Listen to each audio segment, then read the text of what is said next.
When I started this administration, people were saying there's going to be a collapse in the economy. I can't be the only one who feels like this is the most old we've seen him in a while, right?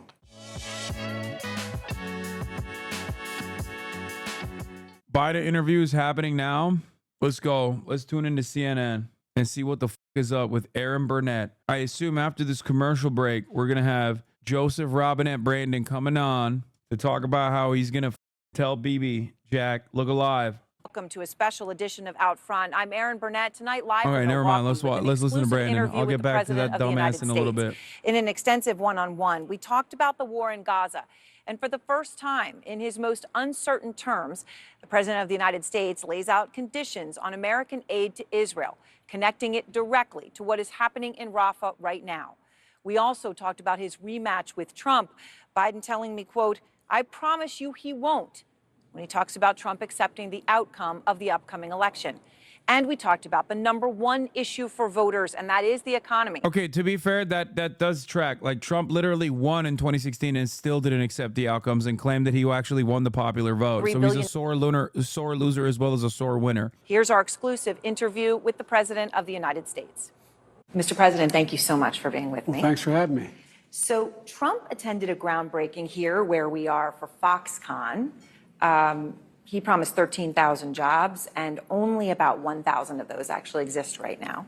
So I know you're promising more than 2,000 union construction jobs, and that 100,000 people are going to get trained in AI here.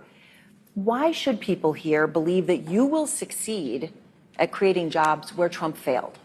He's never succeeded in creating jobs, and I've never failed. I've created over 15 million jobs since I've been president. 15 million.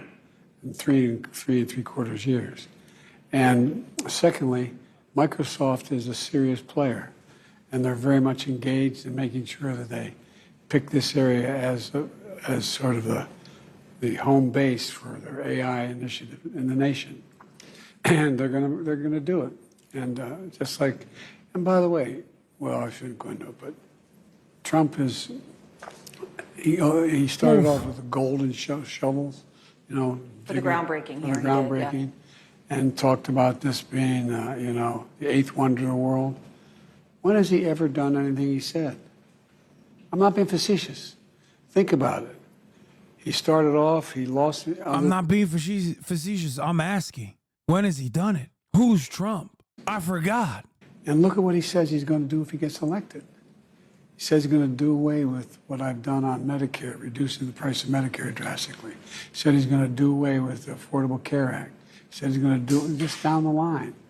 So we have a very different view. I look at it from physician, not being facetious, from a Scranton perspective. He looks at it from Mar-a-Lago perspective.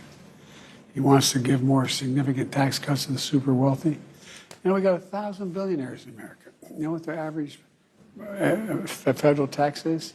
8.3%.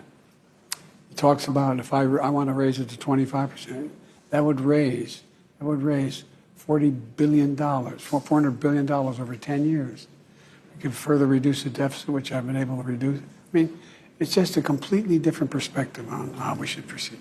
When it comes, though, to the 100,000 jobs specifically that we're talking about here, people training in AI, the actual jobs, when are they actually going to have jobs, those 100,000 people that are being trained? Beginning probably the first tranche in 3 to 4 years. The community colleges are going to, the one we're at, we're going to provide for 2,000 folks and to be able to be trained, 200 a year. And it's going to go, the whole pipeline goes all the way through out to high schools and training facilities. Cheddar said, you won't be president by then? Bro, he's not going to be alive by then. And very tail end. Bro, it's not a guarantee he survives the next year. At shop and home, you know. Look at him. One leader in the AI community said to me, it's going to overtake human thinking, and which is frightening. Terrifying. But the other, most think it can be used for everything from find cures for cancer to significantly increase productivity. So when you talk about the economy, of course, it is by far the most important issue for voters.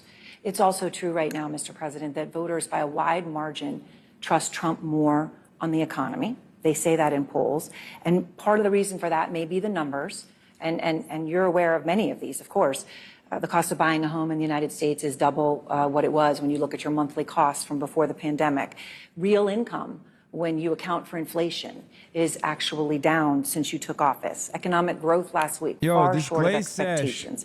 Consumer confidence, maybe no surprise, is near a 2-year low. With less than 6 months to go to Election Day, are you worried that you're running out of time to turn that around? We've already turned it around. Look at the Michigan survey. For 65% of American people think they're in good shape economically. They think the nation's not in good shape, but they're personally in good shape. The polling data has been wrong all along. You know, how many, you guys do a poll with CNN, how many folks you have to call to get one response? The idea that we're in a situation where things are so bad, the folks that, I mean, we've created more jobs. We're in a situation where people have access to good paying jobs. And the last I saw, the combination of the inflation, the cost of inflation, all those things, that's really worrisome to people with good reason. That's why I'm working very hard to bring the cost of rentals down, to increase the number of homes that are available. But let me say it this way. When I started this administration, people were saying there's going to be a collapse in the economy. I can't be the only one who feels like this is the most old we've seen him in a while, right? Although GDP last week was far short of expectations. Oh, it wasn't. Look, GDP is still growing. Look at the response of the markets. Overwhelmingly positive. Overwhelmingly positive. And one of the reasons why people feel good about it not being as strong as it was before is they believe that the Fed's going to respond. They hope they're going to get a rate cut. Yeah. Well, so, but I mean, I forgot how old he was because he's been so aggro on the Israel stuff that I like forgot about how demented he is and how old he is in general. People have a right to be concerned. It just always feels like every time he's talking, it feels like he's like squeezing a big old shit. $30 fee for bouncing the check. I change that. You can't charge more than $8 for that. Or your credit card, you know, your late payment, $35.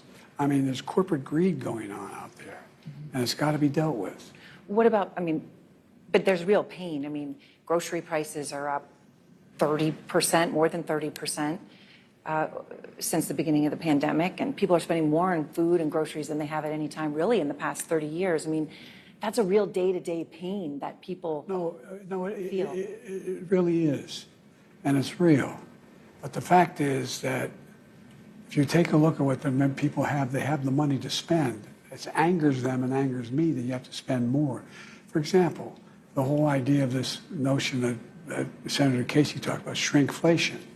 I think it's on your Same program. price for a smaller bottle of juice or something. For example, Snickers bar, they did it. Bro, why is Aaron Burnett like literally playing whack-a-mole? Not even whack-a-mole, but like playing plug in what you, the old man is saying here. She's having a conversation like many chatters have had conversations with their grandparents when they're like at the tail end of their, you know, existence, where you're just like, yeah, grandpa, this is what you mean, right? U.S. Mad bombs libs to Israel due to concern that they could be used in any offensive on Rafah. All right, here it is. Have those bombs, those powerful 2,000-pound bombs, been used to kill civilians in Gaza? Civilians have been killed in Gaza as a consequence of those bombs and other ways in which they go after population centers.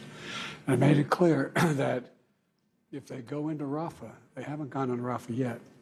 If they go into Rafah, I'm not supplying the weapons that have been used historically to deal with. So just to understand what they're doing right now in Rafah, is that not going into Rafah as you define it yet? They haven't gone into the population centers. What they did is right on the border, and it's causing problems with right now in terms of with Egypt, which I've worked very hard to make sure we have a relationship and help. But I've made it clear to Bibi and the War Cabinet, they're not going to get our support if, in fact, they go in these population centers. We're not walking away from Israel's security. We're walking away from Israel's ability to wage war in those areas. So it's not over your red line yet? Not yet, but it's we've held up the weapons. We've held up the one shipment that, as an old shipment was designed. We've held that up. And I want to ask you one more thing, if I may. The images that people see out of Gaza are horrific. The UN's talking about, some of these mass graves and the summary executions that there's been evidence of, torture, the images of children. It breaks anyone's heart to look at it. And obviously, we've seen that frustration here in the U.S. on college campuses. And Mr. President, I had signs at college campuses. Some say Genocide Joe. Any of us that have gone to those campuses, sometimes we hear that chant. Do you hear the message of those young Americans? Absolutely, I hear the message. Look, two things. Genocide Joe. First, it took 7 decades to get to the place where after the Holocaust occurred, and there's still anti-Semitism. Look what's happened. In 7 weeks, 70, what's happening? Everybody's sort of forgotten about what happened in Israel. Those 1,200 young kids murdered. I saw pictures, I went over there shortly after. A mother and a daughter being roped together and then kerosene poured and burned to death. Nothing's like that happened in the Jewish community since the Holocaust. So when I went over immediately after that happened, I said to Bibi, don't make the same mistake we made in America. We want to get bin Laden, and we'll help you get Sinwar. But we went into Afghanistan it made sense to go get bin Laden. Made no sense to try to unify Afghanistan. Made no sense, in my view, to engage in thinking that in Iraq they had a nuclear weapon. Don't make the same mistake. Focus on, and we'll help you focus on getting the bad guys. And we got to think through what is happening after Gaza, after this is over. Who's going to occupy Gaza? I've been working with the Arab states. I won't mention them because I don't want to get them in trouble, but 5 leaders in the Arab community who are prepared to help rebuild Gaza, prepared to help transition to a 2-state solution. To govern it? Well, that's a lie. And he's lying on the behest of the Trump administration. A Palestinian authority that's real and not corrupt. All right, well, Mr. President, thank you very much. I appreciate your time today. That's it? Thank you. There was no. What are you saying? Why is he running defense for Trump's horrifying foreign policy blunders right now? President Obama is giving him right now on the campaign, and you're going to want to hear all of what he had to say about Trump right now. And he may not accept the outcome of the election. I promise you he won't. Promise that he won't. He won't. So, which is dangerous.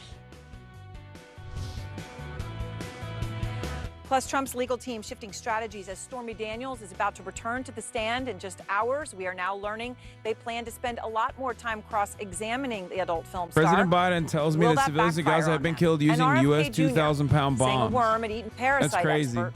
I'm shocked. Guys, color me surprised about the shocking revelations that came from this wonderful interview with Aaron Burnett that American 2,000-pound bombs have actually killed Gazan civilians. That's crazy. It's just like, I don't know, if you've been paying attention since October 10, you would know.